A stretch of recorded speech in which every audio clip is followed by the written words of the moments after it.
यो सुन्दर दृश्य अनि मनाङको यो होटेलहरू यहाँ त जति पनि होटेलहरू छ आएर बस्न सकिन्छ है ल यहाँ आइसकेपछि एकदमै रमाइलो इन्भाइरोमेन्ट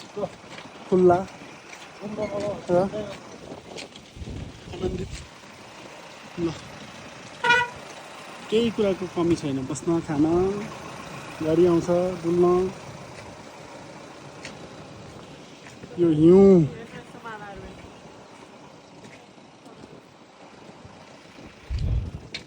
यो खोला यो नाला यो झरना यो बारी हेर्नुहोस् यो लसुन हैन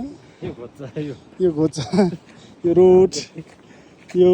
हिमाल हेर्नुहोस् यो आकाश यो कुहिरो हैन